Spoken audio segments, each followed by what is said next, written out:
Да, продолжуваме со емисијата. Тука во студиото имаме представник на економскиот, на бизнис секторот, тој е Владко Нацевски, бизнисмен, кој живее на релација Скопје, Софија, фирмата е во седиште со Бугарија, колку што ни е познато, Юпитер Холдинг Бугарија. Господин Нацевски, еве како едно интро, како едно представување за јавноста, како што кажав, вие работите во Бугарија, со што работите вака како запознавање едно, со што се занимавате? Значи вака, благодарам за издвоеното време. Юпитер Холдинг е едно од најголемиот производител на заштитни огради, електрични столбови во врска со автопатите и магистралите во Република Бугарија и еден од најводичките производители во Југоисточна Европа на еластични огради. Тоа се оние популарно наречени банкини, што ги викаат луѓето, да. Да, и други видови на производи од металната индустрија.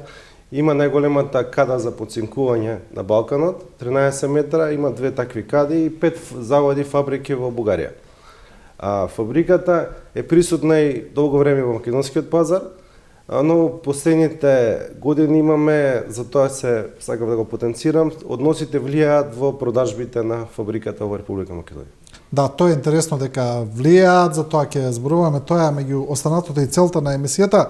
За јавноста која не ве познава, да дадеме еден бекграунд исто така дека вие во Бугарија имате доста конекции, доста врски, познавате доста бугарски политичари, бизнисмени, некои ги нарекуваат и олигарси исто така, бугарски отприлика. Значи, знаете како функционира општеството во Бугарија, што е прилично интересно во однос на работите кои се случуваат, во однос на македонско-бугарските проблеми. Кажете ми сега, вие како гледате генерално на овој проблем, кој некако како на бранови да се интензивира, почна па се смири, па сега повторно имаме една ескалација на односите. Да, проблемите првен беше добро тргна работите 2017 и се подпише договор за добрососедство.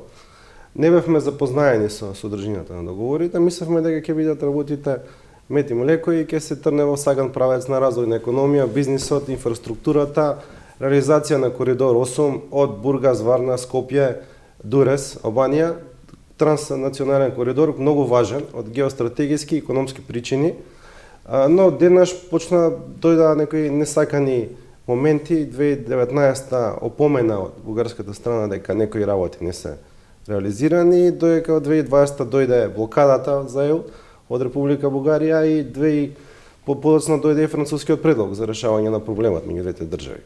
Јас мислам дека бугарските бизнисмени и фирми треба да бидат поприсутни во Република Македонија, доколку бидат поприсутни, бизнисот биде поактивен меѓу двете држави, тогаш ќе се створи еден браник за да нема несакани конфликти меѓу двете држави, самиот бизнис ќе биде еден вид заштита на односите меѓу Македонија и Бугарија.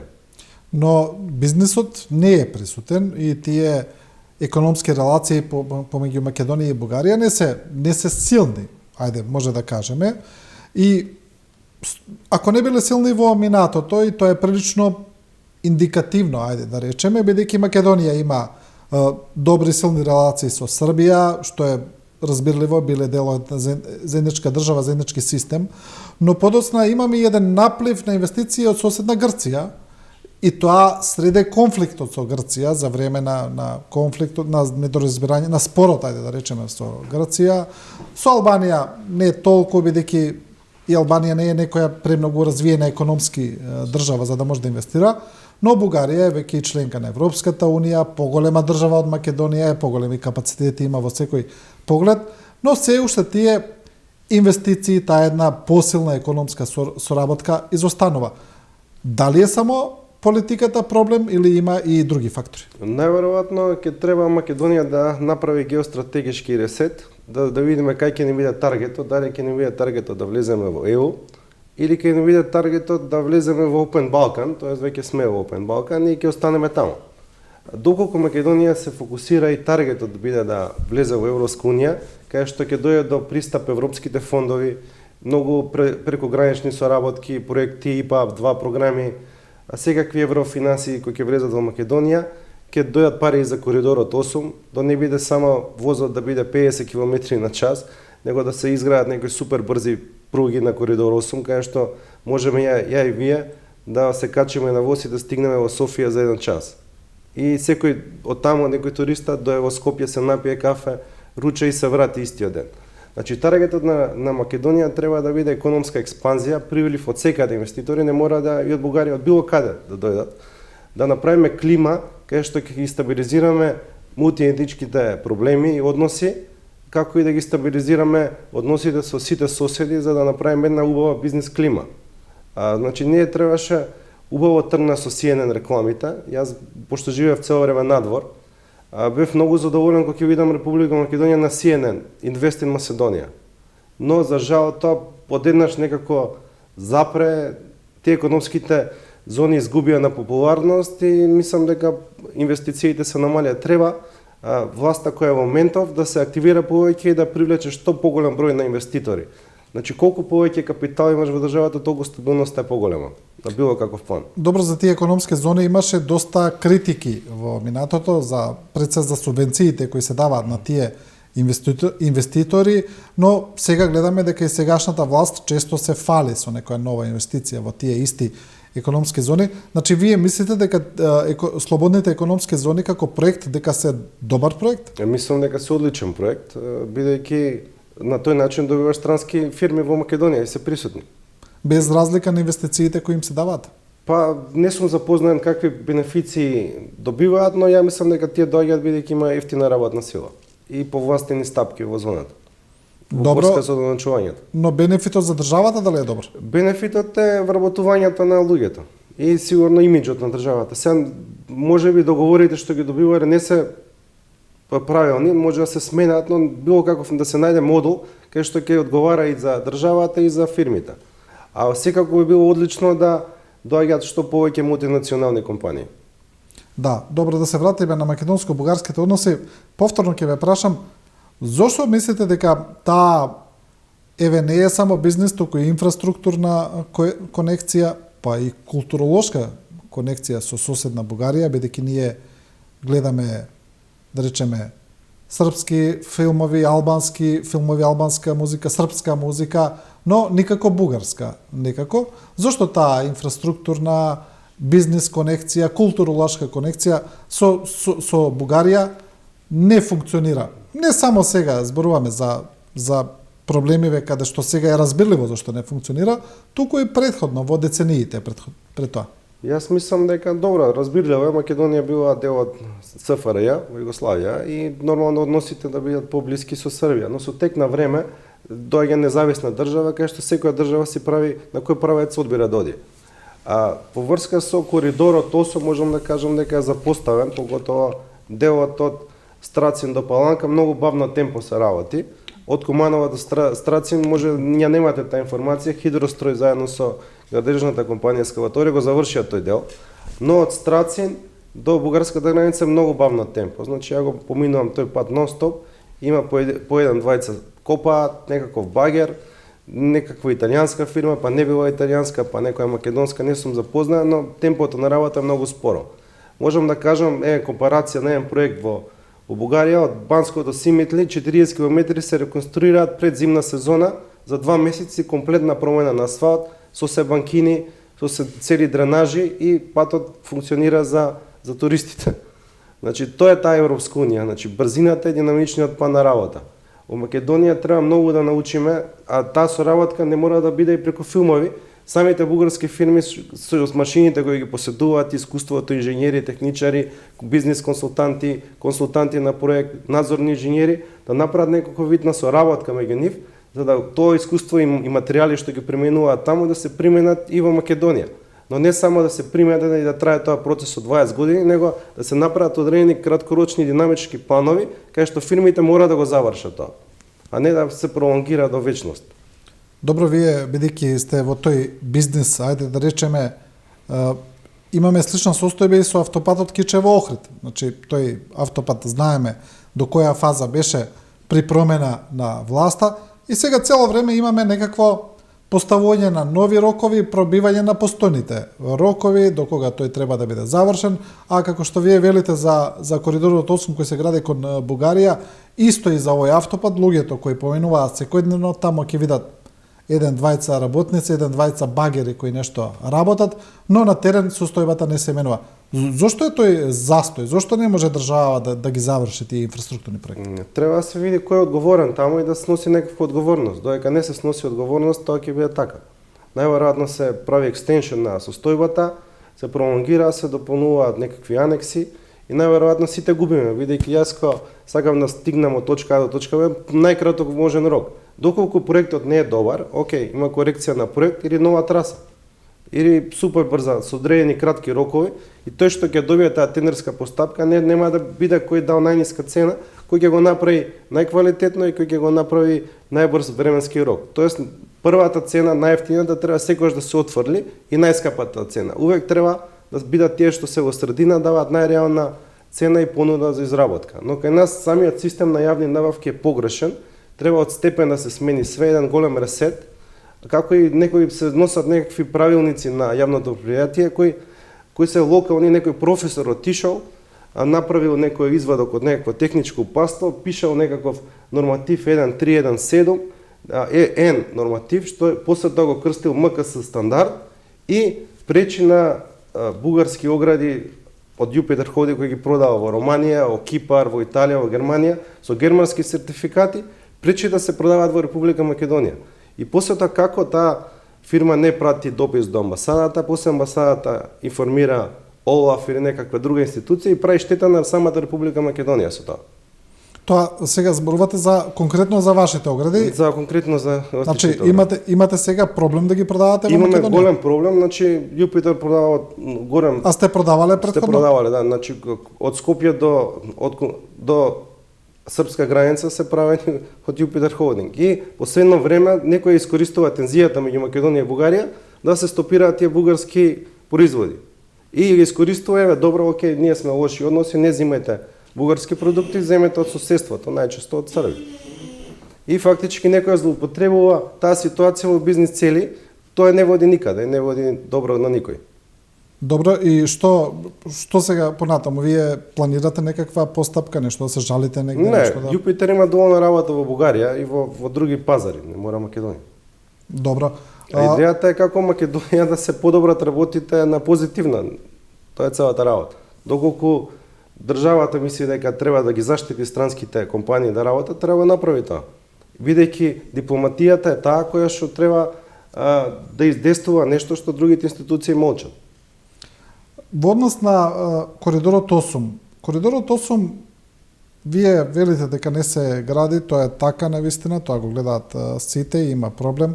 Тоа беше, да речеме, кажано и од бугарските во нивните забелешки кои ги дава предходно во однос на односите со Македонија, дека Македонија не гради, но исто така гледаме дека и од бугарска страна ништо не се гради на коридорот 8 и тоа беа забелешките од македонска страна, значи дека и од бугарска страна не се гради ништо. Очигледно е дека нема сериозност ни во Скопје, ни во Софија за некакво инфраструктурно поврзување помеѓу двете земји. Најверојатно треба на повисоко ниво се поправат работите, да се подобри односот меѓу Македонија и Бугарија, да се заборави на национализам и на конфликт, да се трне на економски развој и просперитет, како во меѓу соработка меѓу транспорт на луѓе, стока и услуги, така и во соработка на инфраструктурни проекти за конекција меѓу двете држави. За да има некаков вид на поврзување, не е да стопирање една железна завеса и примерно границата кон Македонија и Бугарија да не постои. Значи се случува некоја лоша тенденција исто и во туризмот. Значи многу македонци од самата ситуација престануваат додат во Република Бугарија, но примерно традиционалните ски центрови се запоставени, се заменети со српски. Да, тоа некој има интерес тоа да го прави во Македонија и во моментов го прави. Има ли во соседна Бугарија некакво објаснување, еве, во однос на инфраструктурата, во однос на коридорот 8? Еве, од наша страна, од прилика знаеме што, како се случува, мислам, знаеме. Добиваме оправдување цело време. Зошто се доцне со ова, зошто се не доцне со она. Има ли во Бугарија некакво објаснување зошто они не го прават коридорот 8, зошто не го изведуваат? постапка од Јустен дел до Симетле и вклучката кај Благоевград да биде супер брз автопат, каде од Гјешево би сводел по автопат. В моментов се изработува проектното решение и ќе биде пуштено тендерската постапка. Нашиот се надевам дека ќе ја сменат и самата траса, бидејќи е многу спора. Значи треба да се направи супер брза врска од Куманово до граница Гјешево. Но, значи, вие велите, значи, во Бугарија треба тендерска постапка, проект, значи, се уште тоа е далеко од реализација. Проектот е пуштен, се проектира во моментов. Се проектира, но далеко е од реализација. Од наша страна исто така се прави, но премногу споро. Еве мојата перцепција, не знам дали е вашата таква, дека сепак, значи, нема некоја енергичност во изработката на тој коридор од двете страни, сега зборувам, дека сето тоа е некако ставено така во некој лер. За жал, да, треба да се видат кои се тие тенденции и струи што доаѓаат до спречување на конекцијата меѓу Македонија и Бугарија, бидејќи Македонија зависи од Бугарија за влез со ЕУ, а треба во секој начин да се приближи кон Република Бугарија. Иначе како би влегла во ЕУ? Не е се проблем само бугарите во уставот, значи проблем се многу други прашања. Како бизнис моделите, како да се привлечат повеќе економски соработки, како треба да се прават форуми, конференции, бизнис собранија, соработка меѓу градежните комори. Не може некој тука обичен професор да донесе одлука кај што само прифаќа производи од Србија. Мислам, тоа во 21 век е невозможно да се случува и е фатално и трагично. Добро, колку може ли бизнисот да ги подобри политичките односи и како? Да, може, на голем степен може да ги подобри, бидејќи секој си ги заштитува капиталот. Доколку имаш многу голем број на бизнисмени кои го селат капиталот од точка А во точка Б, примерно од Република Бугарија во Република Македонија, тој ќе има интерес да односите меѓу двете држави бидат на највисоко и најдобро можно ниво. И тие ќе видат секогаш браникот меѓу двете држави, да нема некакви инциденти, конфликти на национална, етничка и друга нетрпеливост. Вие, значи, мислите дека самиот бизнис, самата соработка ќе ги подобри политичките односи? Апсолутно. Добро, во поглед на тоа, имаше некои информации, шпекулации, дека проблемот помеѓу Македонија и Бугарија настанал тогаш кога се спречени некои големи инвестиции од Бугарија, пред се за купување на банка во Македонија, за отварање на универзитети, дека тоа е спречено и дека поради тоа потоа Бугарија се радикализира во света. Мислам дека не е точно тоа, бидејќи бугарите се присутни со банки. Има Унибанка и други две банки, мислам. Доколку било до банка, тие веќе не направиле. Доколку имала некаква договорка, не мислам дека е тоа проблемот. Проблемот е што има многу други работи што треба да се решат. Сите го зборат во Република Бугарија тој коридор 8 што не се прави од македонска страна. Сите даваат на телевизија дека има инциденти и ги мразат бугарите во Македонија. Но не се прави ни од бугарска страна. Постапката е почната таму. Така информација јас имам и се планира да се прави и останува и таа ЖП делот, железничката пруга од Јустен дел до Гјешево и мислам дека ќе имаме поврзување некаде најскоро во доследен период на време. Да, докажете за бугарските инвестиции, значи информациите беа дека тие сакаат да купат една голема македонска банка, дека сакаат да влезат, дека не можеле да влезат. Сум слушнал тоа, сигурно мислите за комерцијална банка. Такви се информациите, мислам дека е дезинформација. Тука беше демантирано тоа и од страна на комерцијална беше демантирано и се. Но сепак тие беа шпекулациите кои подгреа до таа шпекулација дека поради тоа тогаш владата на Бојко Борисов ја радикализира своите состојби. Не. Мислам дека не е тоа причината за лошите односи. Добро, гледаме дека бидејќи ги следите состојбите во Бугарија, таму сте често, гледаме дека има поедини партии тамо, ликови, исто како што има и во Македонија, кои се хранат со национализам, ги подгреваат цело време тензиите. Тоа можеме да кажеме дека во Бугарија се ВМРО БНД на Красимир Каракачанов, која веќе не влезе ни во парламентот, во бугарскиот парламент, но гледаме дека европратеникот Ангел Џамбаски, кој дојде тука и во Скопје и неговиот настап предизвика реакции на македонското министерство за надворешни работи со неговите изјави, дека тоа се неколку тие ликови кои цело време ги подгреваат тензиите. Добро, окей, но зашто е дадена популарност на тоа толку голема? Зашто не е дадена популарност на некој правилен, некоја попозитивен пристап и позитивен проект? Зашто се обрнува толку внимание на небитни настани и луѓе?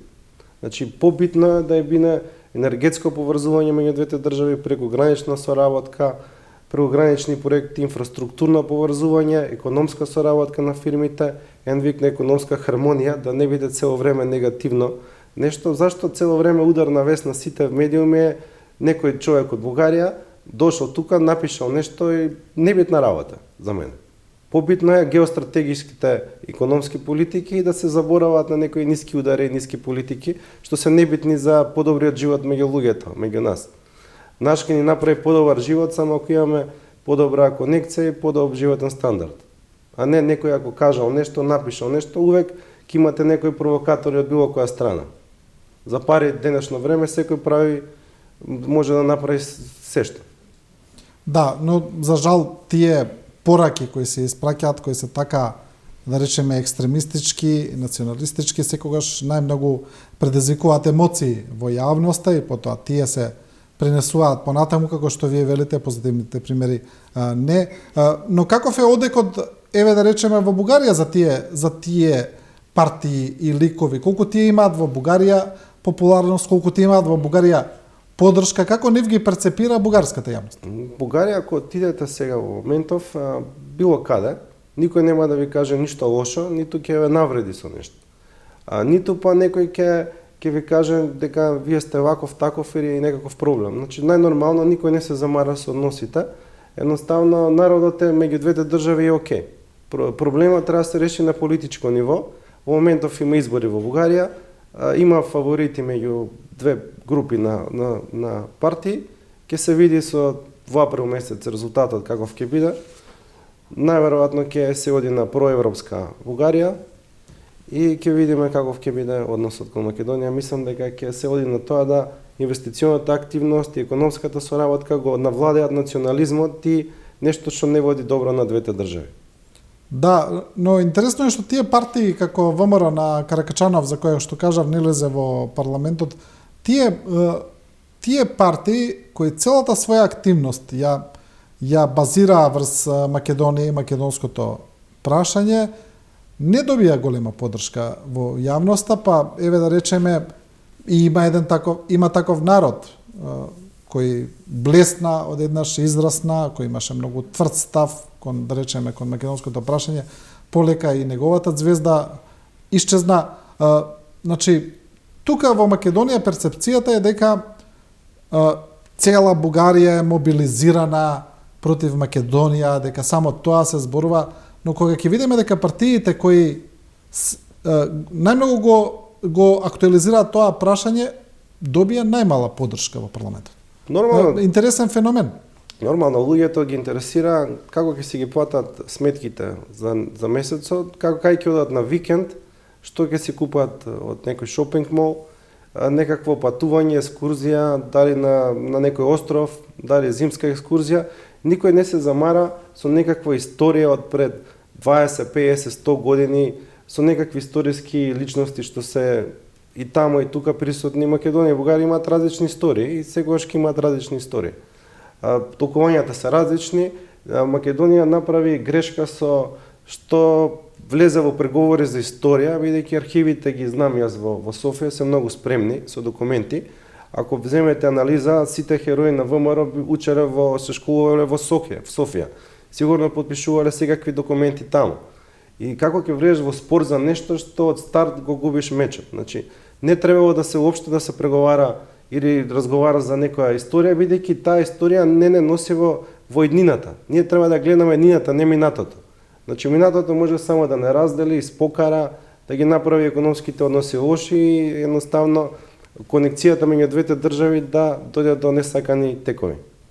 Да, но тука ќе ви кажат дека тоа е така, но дека Бугарија ги наметнува историските прашања, дека Македонија и да сака и да не сака, мора едноставно Македонија не ни сакала да зборува за историја, но тоа е наметнато од Бугарија. Да, бидејќи економијата, ако не е на високо ниво меѓу двете држави, бизнис лоби групите не би се мешале во никакви спорови, едноставно ќе пуштат надворешната политика да прави што сака, надворешната политика ќе направи проблем што го нема и едноставно единствена заштита за Македонија е да си ги подобри односите на бизнис план со Република Бугарија, да економската соработка се дигне на многу високо ниво, кај што ќе биде еден вид на стратешки партнер за ЕУ. Значи Бугарија треба да биде поддршка во Македонија, не да ја кочи, бидејќи од самата независност прва ја признава Република Македонија, прави помошна достава на енергенси, нафта, која беше кризата со ембаргото со Србија,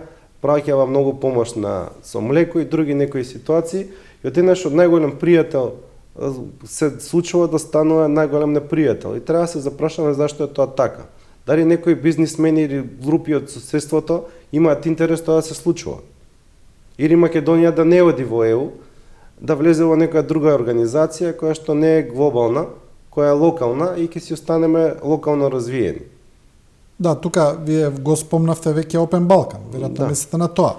Open Balkan е организација, јас сум присуствувал и на отварањето во Александар Палас, е обична организација кај што ќе овозможи само соработка да нема полесно влез во една во друга држава. Економски инвестиции нема да допринесе, европрограми нема да допринесе, европски средства нема да допринесе, поголем животен стандард не гледам како ќе допринесе, едноставно трансфер на луѓе и стоки на побрз начин. Доколку целта на Македонија е да влеземе во локална организација, не во глобална, како што Европа, кај што нема граници, Европа е една држава и со тек на време со воведување на Шенгенот ќе нема да знаете дали сте во Австрија, дали во Германија или во Италија. Ќе возите со кола и ќе влезете во трите држави без да знаете кога сте влегле. Тоа е Европа. И буџетите се европски, Европскиот парламентот, парите се европски, стандардот е европски. Доколку Македонија сака да влезе во Европа, треба да следи тој пат. Друг пат не гледам јас за развој. Добро, но тука паралелно со оваа приказна не само сега за Бугарија, туку претходно и кога беше спорот со Грција, се развива една друга реторика. Дека на Македонија не и треба Европска унија, дека ете видите и Бугарија и Романија влегле во Европска унија, па пак се сиромашни, дека тоа ништо не им донело. Дали е навистина така? Тоа е најголема лага и дезинформација, бидејќи ако отидете, земете било кој, еве Софија. Софија има милиарда евра инвестирано во метро. Значи, како идете од точка А до точка Б, вие ќе стигнете на 4 км за 1-2 минути. Значи, не ви треба кола во Софија. Можете со метро било која точка да ја постигнете и да отидете со многу едноставна начин. Тоа метро е финансирано од Европска унија? Од Европска унија, да. А консултантите доаѓаат од Европска унија.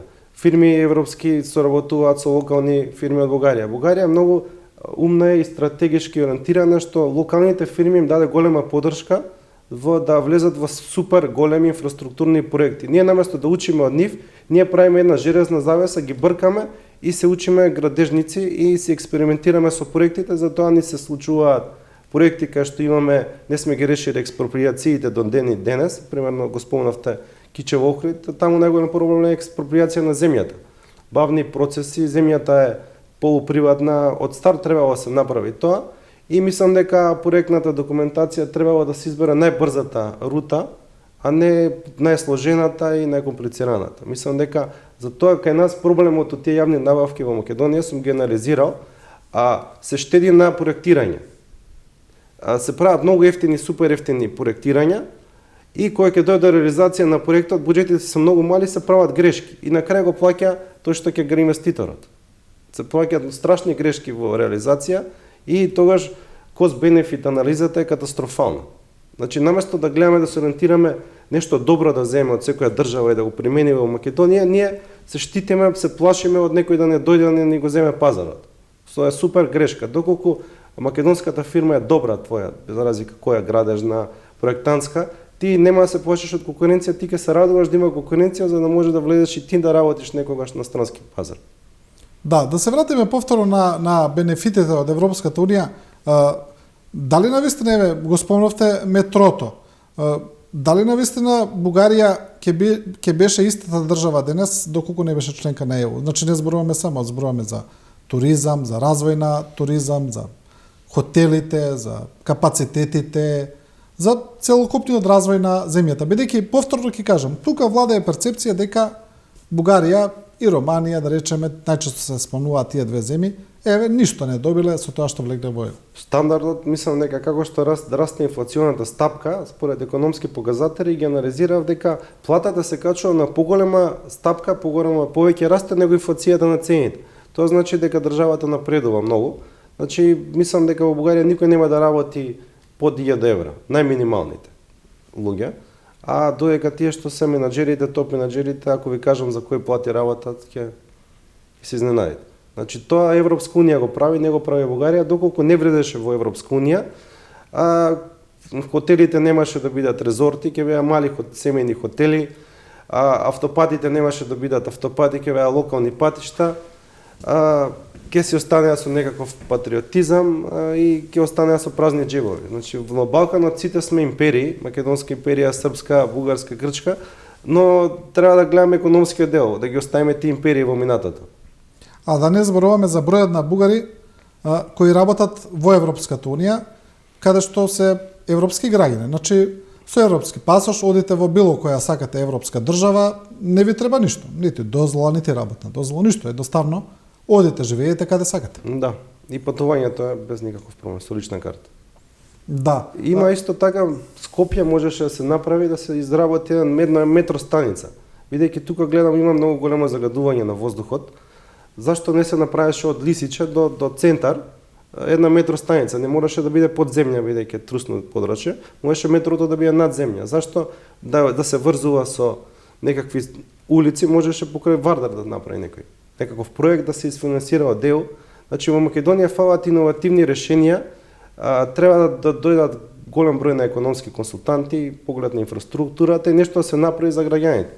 Значи да прекинат тие филмови за Гоце Делчев, за Даме Груев, ние сме војводи, ние сме ова, дај да влеземе како да живееме подобро, значи да се фокусираме на економијава и на животниот стандард. Бидејќи историјата окей, ние може да ја сакаме, да ја почитуваме, но не можеме да живееме во минатото. Ние мора да живееме во еднината, да гледаме еднината, не го гледаме минатото. Ние минатото ќе се гучиме како историја, такво не можеме да го смениме. Но еднината можеме да направиме поубава и поуспешна за нашите генерации и деца. Да, бидејќи вие работите и како консултант на европски проекти за ова што го спомнувате, но ние гледаме во Македонија има друг проблем.